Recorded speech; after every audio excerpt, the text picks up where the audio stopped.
Father Ben, ഇപ്പോൾ 21 കർദിനാൾമാരല്ലേ സ്ഥാനം ഏറ്റെടുക്കാൻ പോകുന്നത്. അപ്പോൾ ആ ചടങ്ങിന്റെ ഒരു പ്രത്യേകത ഒന്ന് വിശദീകരിക്കാമോ? ഇവിടുത്തെ വിശ്വാസികൾ കാത്തു നിൽക്കുന്നു.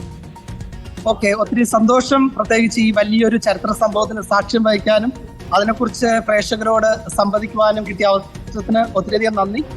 കത്തോലിക്ക സഭ എന്ന് പറയുന്നത് വ്യക്തിസഭകളുടെ കൂട്ടായ്മയാണ്. പ്രത്യേകിച്ച് 23 സ്വയ ഭരണ അധികാരമുള്ള സഭകൾ ചേരുന്നതാണ് റോമൻ കത്തോലിക്ക സഭ. ഈ റോമൻ കത്തോലിക്ക സഭയിൽ കർദിനാളായി ഉയർത്തപ്പെടുന്നതിൽ നമ്മുടെ അഭ്യജ്ഞനായ ജോർജ് കോക്കാട് പിതാവ് ഉള്ളതിൽ നമുക്ക് ഏവർക്കും, മലയാളിയായ ഓരോരുത്തർക്കും അഭിമാനിക്കാവുന്നതാണ്. കാരണം വളരെ ലാളിത്യമുള്ള മനുഷ്യനാണ്. സമാധാനവും ഐക്യവും സമൂഹത്തിൽ നീതിയും ഒക്കെ നിലനിൽക്കണം എന്നുള്ള ആശയത്തോട് ചേർന്ന് നിൽക്കുന്നതാണ്.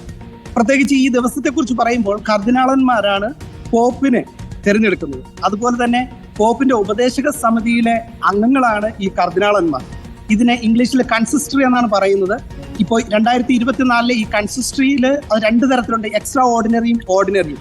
ഓർഡിനറി കൺസിസ്റ്ററി എന്ന് പറയുന്നതാണ് ഈ കർദിനാളന്മാരെ രൂപപ്പെടുത്തുന്ന ഈ ഒരു ആഘോഷവും ഈ സെറമണിയും. അവർ ധരിക്കുന്ന ചുവന്ന വസ്ത്രം, പ്രത്യേകിച്ച് അവരറിയപ്പെടുന്നത് സഭയുടെ രാജകുമാരന്മാരെന്നാണ്.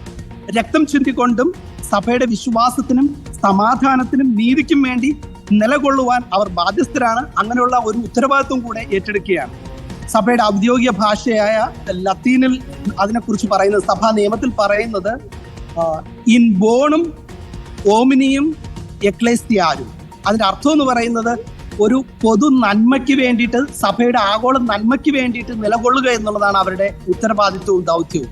ഒരുപക്ഷെ നമ്മുടെ കേരളത്തിൽ നിന്ന് ഇദ്ദേഹം ആഗോള കത്തോലിക്ക സഭയിലേക്ക് വരുമ്പോൾ അദ്ദേഹത്തിനുള്ള ഉത്തരവാദിത്വം എന്ന് പറയുന്നത് കത്തോലിക്ക സഭയുടെ മുഴുവനിലേക്കും വ്യാപിച്ചു നിൽക്കുന്നതാണ്.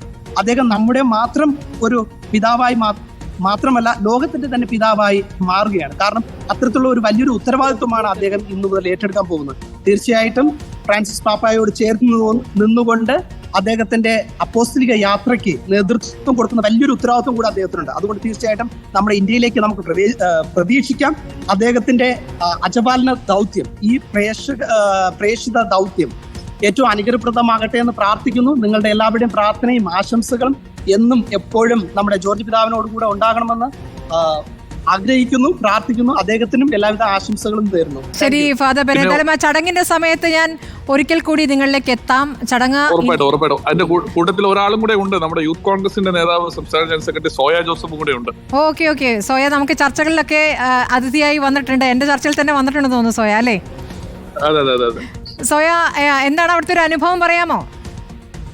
തീർച്ചയായിട്ടും നമ്മള് ലോക മതസമ്മേളനവുമായി ബന്ധപ്പെട്ട് ഇവിടെ വന്നതായിരുന്നു. അപ്പൊ അതുമായി ഒരുപാട് ഇപ്പം പൂക്കാട്ടച്ഛനുമായിട്ട് ബന്ധപ്പെട്ട് വളരെ പേഴ്സണൽ ആയിട്ടൊരു അടുപ്പം അതുമായി ബന്ധപ്പെട്ട് സൃഷ്ടിക്കാൻ സാധിച്ചു. അദ്ദേഹമായിരുന്നു ഇതിനു വേണ്ട എല്ലാ മുന്നൊരുക്കങ്ങളും ചെയ്തു തന്നത്, അതിനുവേണ്ട എല്ലാ സാങ്കേതികമായിട്ടുള്ള സഹായങ്ങളും ഒക്കെ ചെയ്തു തന്നത് അദ്ദേഹമായിരുന്നു.